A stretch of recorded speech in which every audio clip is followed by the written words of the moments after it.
E já alguém parou para pensar no espaço, hum, não só físico, mas o espaço mental que as nossas coisas ocupam?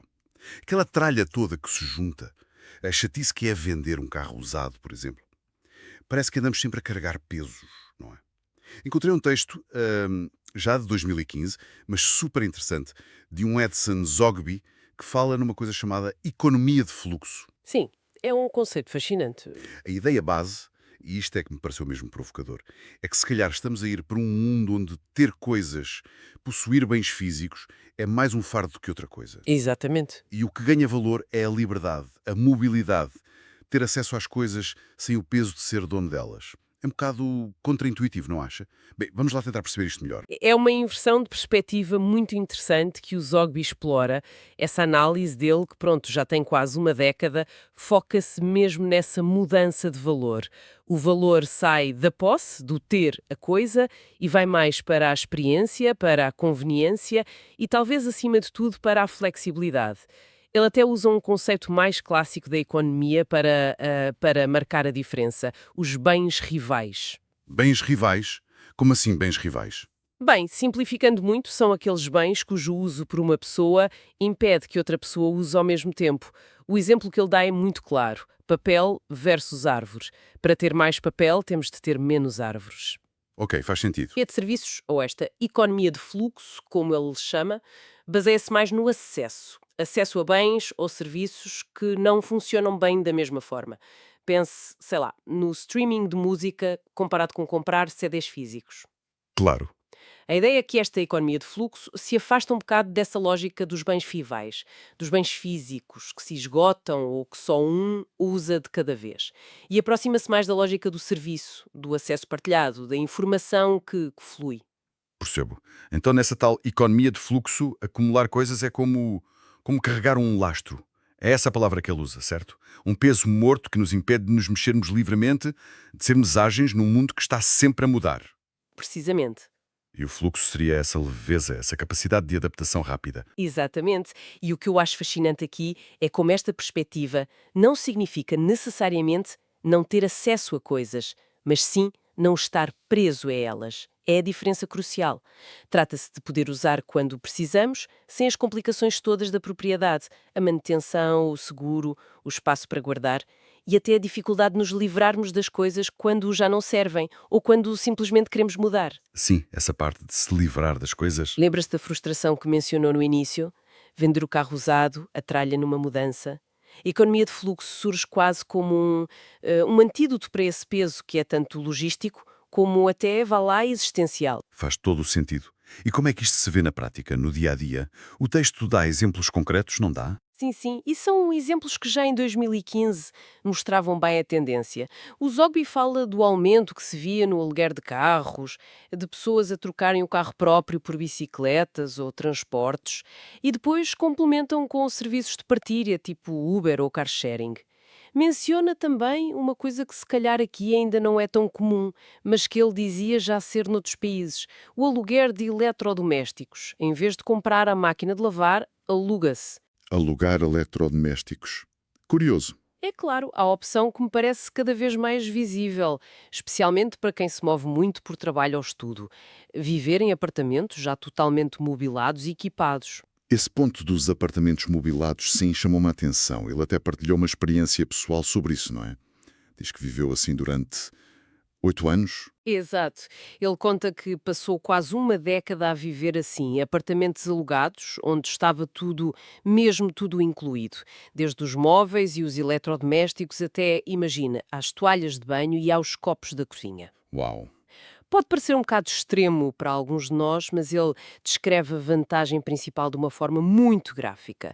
A facilidade de mudar de vida, de cidade, o que fosse. Era só, pronto, cancelar o contrato, meter a roupa e as coisas pessoais no carro e vrum, como ele escreve.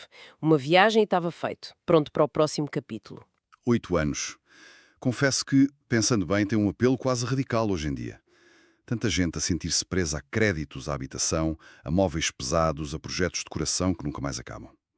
É mesmo a antítese daquela ideia de construir um ninho físico, não é? É totalmente. Nesta lógica, o ninho parece ser mais a própria pessoa e a sua capacidade de se mover e adaptar do que um sítio físico concreto. O apelo óbvio é a conveniência, a flexibilidade levada ao extremo, mas ele vai um pouco mais longe. Nota que, mesmo em pessoas com estilos de vida mais, digamos, convencionais, com família e tal, já se observava um desprendimento maior em relação aos bens materiais comparado com gerações anteriores. Menos apego às coisas da avó, digamos assim. Exatamente. Menos apego à prata da casa. Ele considera essa mudança de mentalidade algo que seria impensável apenas 20 anos antes dele escrever o texto, ali a meados dos anos 90. É uma mudança cultural profunda que ele estava a identificar. E ele parece bastante otimista quanto a isto. Fala em vários benefícios, não é só a conveniência pessoal. Sim, o quadro que o texto pinta é bastante positivo.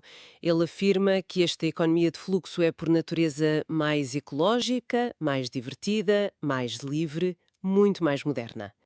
Ok, a parte ecológica percebe-se. Se partilhamos mais e possuímos menos individualmente. Lá está, a pressão sobre os recursos e a produção, em teoria, diminui. Menos carros a serem produzidos e a circular, menos necessidade de fabricar tantos eletrodomésticos para cada casa, porque se podem partilhar ou alugar. Certo. E a parte do mais divertida e mais livre, como é que ele justifica isso? Ele associa essa liberdade e diversão a um estilo de vida menos pesado, menos sobrecarregado com a gestão de bens, com mais espaço mental e financeiro para experiências, talvez. E liga isto muito diretamente às gerações mais jovens, da altura e hoje ainda mais, provavelmente. Aquelas que ele descreve como mais globalizadas. Isso, jovens que ele via como sendo menos presos a um sítio só, que seguem as oportunidades de trabalho ou de estudo pelo mundo fora, sem aquele tal lastro da propriedade a prender. A frase dele é muito direta: estarão onde o trabalho estiver. A vida torna-se mais fluida, menos ancorada a um lugar. Hum? Essa ideia de fluidez global e menos apego local parece mesmo marcar uma diferença, talvez geracional. Mas isso não cria também novos desafios? Sei lá, nas relações pessoais, na família? Sem dúvida alguma, e o autor toca nessa tensão. Ele usa um exemplo que pode ser um pouco extremo, mas serve para ilustrar. Um casal moderno, os dois com carreiras exigentes. Uma oportunidade leva um para a Austrália, outra leva o outro para a Finlândia. Uau! Como é que o conceito tradicional de casamento ou mesmo de vida familiar se encaixa num cenário destes? De mobilidade extrema, de projetos de vida tão individuais. Isto levanta uma questão importante que o texto deixa um pouco no ar. As nossas estruturas sociais, afetivas, estão preparadas para esta intensidade de fluxo? É uma pergunta fundamental. E ele dá alguma pista de resposta. Não oferece uma resposta fechada, mas sugere que a nossa dificuldade em aceitar ou adaptarmos a estas novas dinâmicas pode vir daquilo a que ele chama condicionamento cultural, ou até mesmo um atraso psicológico. Atraso psicológico. Sim, no sentido em que a tecnologia e a economia evoluem a uma velocidade brutal, permitem esta fluidez toda. Mas a nossa mentalidade, as nossas normas sociais, aquilo que esperamos de uma vida normal ou de uma relação, demora muito mais tempo a ajustar-se. Ficamos, de certa forma, presos a modelos do passado, enquanto a realidade à nossa volta já é outra. Esse atraso psicológico é uma ideia forte, de facto. E projetando isto para o futuro do trabalho. Se a posse perde valor e a fluidez ganha, o que é que acontece aos empregos? A visão dele é que os trabalhos do futuro, pelo menos os de maior escala ou impacto, vão estar ligados de forma muito profunda a esta economia de fluxo. Serão trabalhos que pedem adaptabilidade, mobilidade, capacidade de aprender e desaprender depressa. E as tarefas mais rotineiras? Pois, quanto a às tarefas mais repetitivas que não exigem essa fluidez humana, a sugestão dele é um bocadinho provocadora. O resto deixem para os robôs. A palavra de ordem para os humanos seria, mais uma vez, fluir, adaptar-se, mover-se, não ficar agarrado a uma função ou a um lugar para sempre. Parece um futuro muito dinâmico, se calhar até um pouco instável para quem gosta mais de segurança e rotina. Mas o próprio autor admite que há um obstáculo grande a esta visão, não admite? Mencionou há pouco um maior contraponto. Sim, e é talvez o ponto mais crítico de toda a análise dele. Ele identifica um choque, uma tensão fundamental e crescente entre a natureza desta economia de fluxo que é global, que não quer saber de fronteiras, e os sistemas políticos e governamentais em que vivemos. Os governos, por definição, operam dentro de limites geográficos muito claros. as fronteiras dos países. O poder político moderno está construído sobre o controlo de um território e da sua população. E a economia de fluxo desafia isso na base. Exatamente, porque o capital flui, as pessoas, pelo menos algumas, fluem, a informação flui sem parar, as oportunidades de trabalho podem surgir em qualquer parte do mundo, tudo isto atravessa fronteiras com uma facilidade cada vez maior. Mas as estruturas políticas continuam a tentar gerir, a taxar, a controlar dentro dessas fronteiras. Pensemos nos impostos, nas leis do trabalho, nas políticas de imigração. Tudo isto parte de uma lógica territorial que esta economia fluida parece querer, ou pelo menos conseguir, ultrapassar. Pois. Se ligarmos isto ao panorama geral, percebe-se que há aqui uma dissonância muito profunda entre um modelo económico que emerge, transnacional, e estruturas de poder que continuam a ser, na sua essência, nacionais. Essa tensão com o político é mesmo um ponto nevrálgico, sem dúvida. E o autor acredita que isto se pode resolver? Que esta tensão pode durar? Ele expressa uma incerteza muito clara quanto a isso. Diz mesmo, não sei até quando esta situação de desfazamento pode continuar. Não aponta uma solução, mas levanta uma hipótese bastante ousada. Que é? Sugere que depois das grandes revoluções que conhecemos, a industrial, a da informação, a da inovação, a próxima grande transformação talvez tenha de acontecer precisamente no setor político. Uma espécie de revolução política forçada pela necessidade de adaptar as estruturas de governo a esta nova realidade económica, que é global e fluida. Uma revolução política? É quase como dizer que a própria política terá de se tornar também ela mais líquida, mais fluida, sob pena de se tornar ou irrelevante ou então um obstáculo constante a esta dinâmica. Fascinante. Obriga-nos a pensar o papel do Estado-nação no século XXI, não é?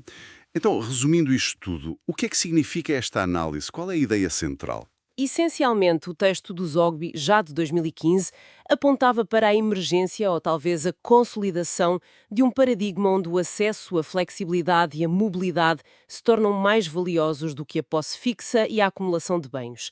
É uma mudança que ele via como sendo impulsionada por fatores tecnológicos, claro, mas também por um desejo cultural cada vez maior de liberdade, de leveza, de conveniência e de adaptação a um mundo que se percebe como mais globalizado, mais rápido e, se calhar, mais incerto também. E as implicações disso são enormes. Sem dúvida, recapitulando assim os pontos-chave, esta economia de fluxo vem com a promessa de ser mais ecológica, mais alinhada com estilos de vida flexíveis, nómadas, talvez até mais divertidos, como ele diz. No entanto, ao mesmo tempo, desafia conceitos muito enraizados sobre estabilidade, sobre pertença, sobre relações familiares e até sobre o modelo de trabalho a que estávamos habituados. E o tal choque com a política. E talvez o mais disruptivo de tudo, cria essa tensão fundamental com os sistemas políticos territoriais que ainda governam o mundo. É claramente uma força transformadora com consequências em muitas dimensões da nossa vida.